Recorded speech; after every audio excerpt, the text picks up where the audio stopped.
Assalamualaikum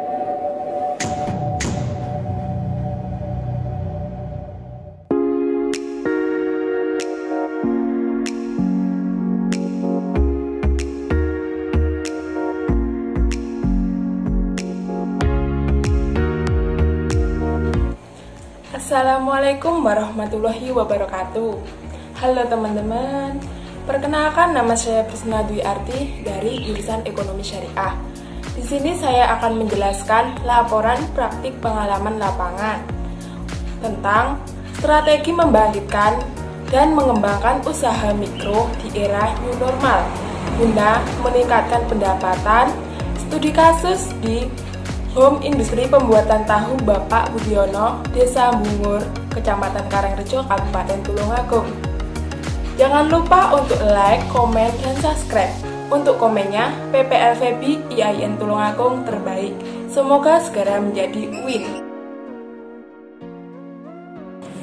Strategi membangkitkan dan mengembangkan usaha mikro di era new normal guna meningkatkan pendapatan. Studi kasus Home Industri Pembuatan Tahu. Berdasarkan hasil penelitian diketahui, dalam meningkatkan persaingan bisnis, walaupun usaha pembuatan tahu menerapkan teori dan konsep strategi promosi konvensional, mereka juga menerapkan strategi promosi Islami. Seperti halnya, dalam melaksanakan kegiatan usahanya tetap berpegang teguh dengan ajaran agama, sehingga segala larangan dan bentuk kegiatan yang menyimpang dari Islam benar-benar dijauhi.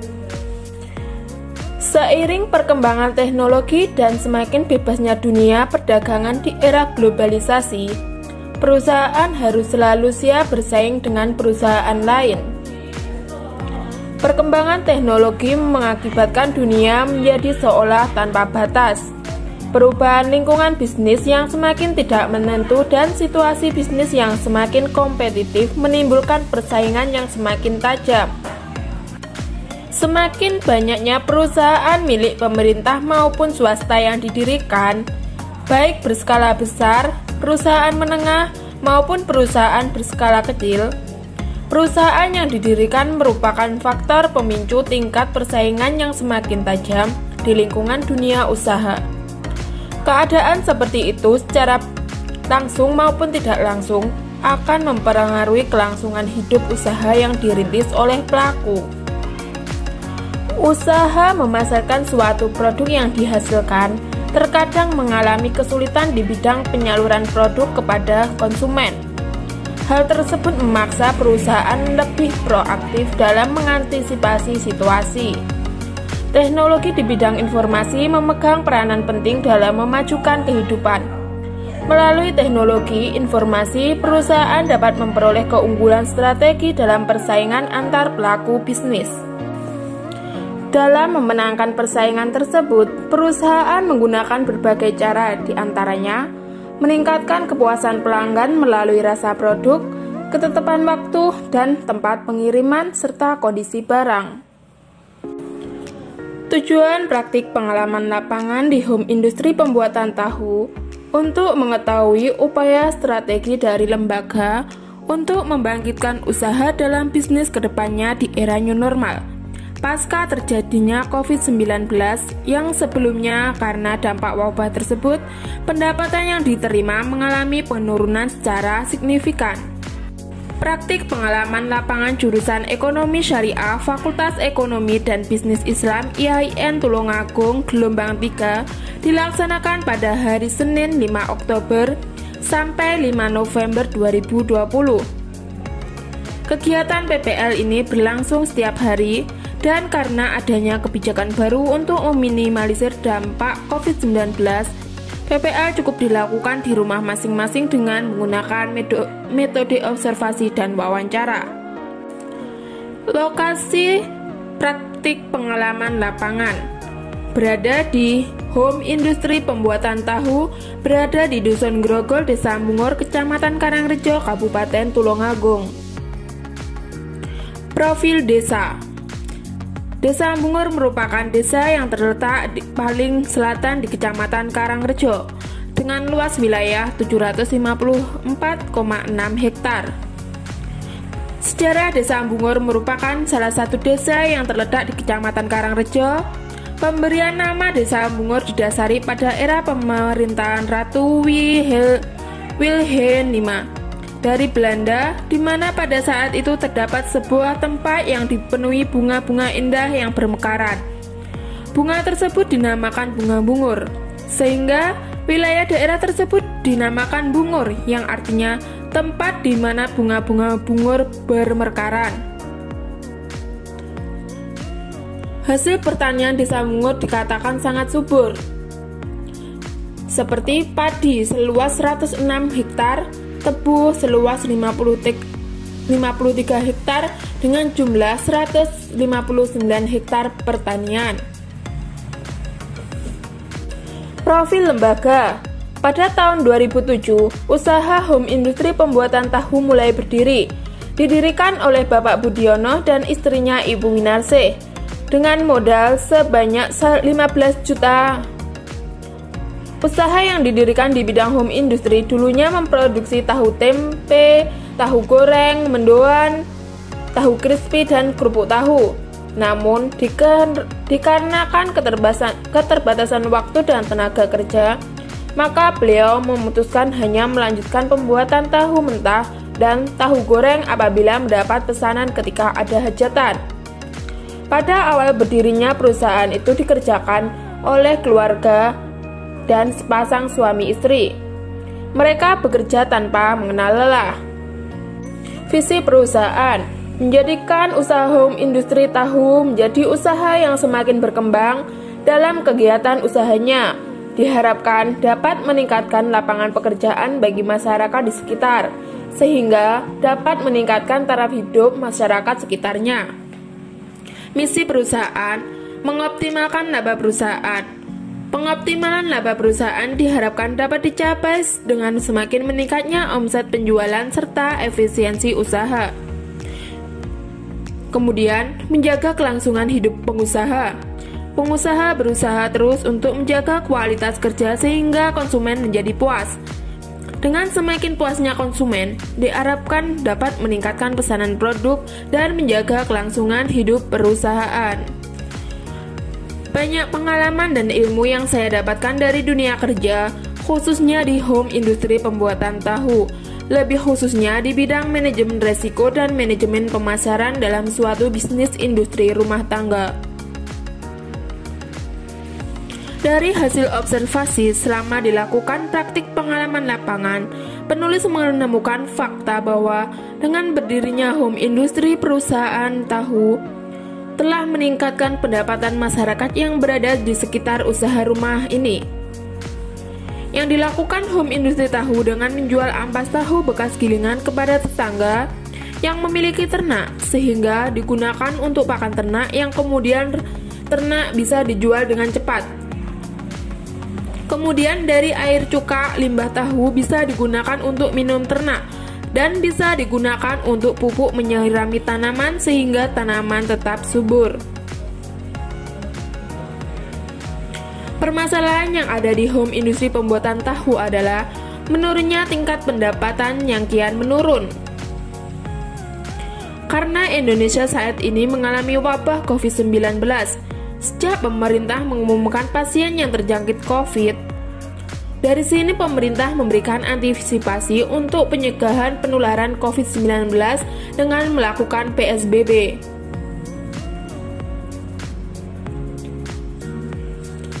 Hal tersebut, pemerintah juga menganjurkan pemberhentian aktivitas secara beruntun dari mementingkan operasional pendidikan, produksi yang berpotensi mengakibatkan penyebaran COVID lebih cepat. Hal ini menjadi pukulan yang menimpa home industri pembuatan tahu. Bagaimana tidak peraturan yang begitu mendesak sehingga home industri pembuatan tahu belum sempat menyiapkan kebijakan manajemen resiko apabila produksi ditutup secara sementara. Sehingga secara drastis pendapatan yang diterima home industri pembuatan tahu mengalami penurunan. Mengenai permasalahan di atas, bagaimana yang telah dijelaskan pada pembahasan sebelumnya, bahwa Untuk mendapatkan konsumen yang banyak, lembaga ini melakukan dengan cara promosi, sebagaimana yang telah dilakukan oleh perusahaan lain dalam memasarkan barang produksinya. Dalam melakukan promosi, ketika pertama kali perusahaan ini berdiri, pengusaha melakukan dengan cara lisan. Akan tetapi, semakin lama cara tersebut membuat tidak diterapkan dan secara efektif mengingat cukup banyak konsumen yang datang. Home industri pembuatan tahu tidak pernah melakukan promosi menggunakan media yang ada, melainkan menyebar dari mulut ke mulut. Jadi, solusinya, jika terdapat sepi pesanan dari konsumen, usaha ini memproduksi barang yang dititipkan di warung-warung dan antar desa dan di pasar. Sekalian perusahaan ini melakukan promosi secara lisan kepada warung-warung.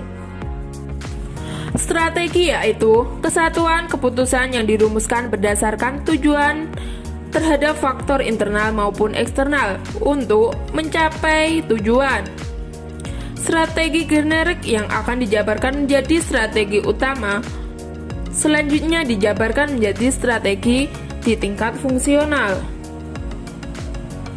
Manfaat dari strategi. Kegiatan perumusan strategi memperkuat kemampuan pengurusan mencegah masalah. Keputusan strategi yang didasarkan pada kelompok mungkin sekali yang didasarkan pada kelompok mungkin akan menghasilkan dari alternatif yang terbaik. Dari sini dapat disimpulkan bahwa manfaat strategi bisa membantu memecahkan masalah dengan mempertimbangkan segala resiko dan usaha pencapaian setiap perusahaan. Proses manajemen strategi, formulasi strategi, implementasi strategi, dan evaluasi strategi. Manajemen resiko, suatu usaha untuk mengetahui dan menganalisis serta mengendalikan resiko dalam setiap kegiatan perusahaan dengan tujuan untuk memperoleh efektivitas dan efisiensi yang lebih tinggi. Proses manajemen resiko adalah sebuah proses yang dilakukan untuk mewujudkan tujuan organisasi melalui rangkaian kegiatan berupa perencanaan, pengorganisasian, pengarahan, dan pengendalian orang-orang serta sumber data organisasi lainnya. Adapun tujuan utama dari pengusaha adalah konsumen dapat puas menikmati makanan hasil produksi, terdapat keuntungan yang diperoleh dengan cara yang halal, dapat mensejahterakan keluarga, serta dapat melakukan sedekah kepada orang lain dari hasil yang diperoleh. Dalam strategi home industri pembuatan tahu dalam menghadapi krisis yang disebabkan oleh COVID-19, setelah beberapa bulan kurang beruntung karena mengurangi jumlah produksinya, home industri pembuatan tahu sekarang hanya memproduksi tahu mentah dan tahu matang. Setelah itu, hasil produksi dipasarkan lewat beberapa jaringan dengan cara dititipkan ke warung-warung dan diecer ke desa-desa serta di pasar. Melakukan pemanfaat limbah tahu atau ampas tahu yang ada menjadi bahan pakan ternak dan menjualnya langsung ke pemilik ternak yang jumlah ternaknya banyak, sehingga sekali masak per hari langsung dapat diterima oleh pengumpul yang memiliki ternak banyak, sehingga ampas tahu tersebut tidak tersisa dan tidak terjadi pembusukan agar dapat dijual kembali. Pemanfaatan limbah bekas menjadi pakan ternak menjadi salah satu kebijakan yang diterapkan oleh home industri pembuatan tahu. Selain digunakan untuk pakan ternak, pemilik industri juga mengaku melayani masyarakat yang ingin membeli ampas tahu yang kemudian oleh pembeli dimanfaatkan untuk dijadikan tempe. Orang di desa biasanya menyebut dengan tempe gembos. Bahkan, ada juga warga yang membeli ampas tahu untuk diolah kembali dan dijadikan sentrat ikan. Dan dari situ pemilik berkata, dari hal yang baru dengan adanya pemanfaatan limbah ampas tahu dan belajar ini merupakan ide yang sangat bagus diterapkan di sini. Dan saya dapat belajar hal baru dengan adanya hal tersebut. Kebijakan baru dapat memanfaatkan limbah ampas tahu, memberikan ide-ide cemerlang yang dapat digunakan sehingga selain dapat meminimalisir krisis akibat COVID, juga dapat menciptakan produk baru. Berdasarkan hasil identifikasi yang ditemukan, dapat disimpulkan bahwa sebuah lembaga perusahaan mempunyai planning dalam hal manajemen pemasaran dan manajemen resiko. Setiap lembaga sudah pasti memiliki suatu kebijakan yang digunakan untuk meminimalisir tingkat resiko di masa depan dan kebijakan strategi dalam memperluas tingkat pemasaran suatu produknya. Mempertahankan kualitas produk adalah tujuan utama agar konsumen dapat puas menikmati hasil produksinya, sehingga mendapatkan keuntungan yang diperoleh secara benar. Adanya manajemen resiko, perusahaan sangat penting demi mengendalikan resiko yang tidak terduga yang terjadi di masa depan, yang bertujuan untuk meminimalisir kerugian yang menimpa suatu perusahaan. Setiap perusahaan memiliki kebijakan sendiri untuk mengendalikan resiko yang mungkin dihadapi. Tentunya karena sudah pasti setiap perusahaan memiliki resiko yang berbeda-beda.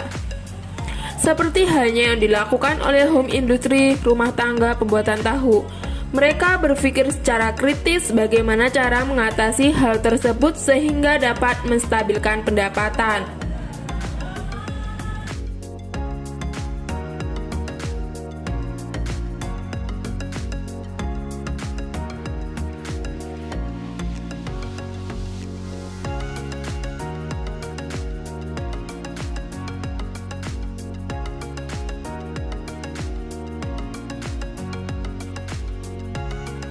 Terima kasih kepada teman-teman yang sudah menonton dan like, komen, dan subscribe. Saya ingatkan kembali jangan lupa untuk komen PPL Febi IAIN Tulungagung terbaik. Semoga segera menjadi UIN Tulungagung. Semoga laporan praktek pengalaman lapangan ini bermanfaat bagi kita semua dan bisa meningkatkan perekonomian di Tulungagung. See you. Wassalamualaikum warahmatullahi wabarakatuh.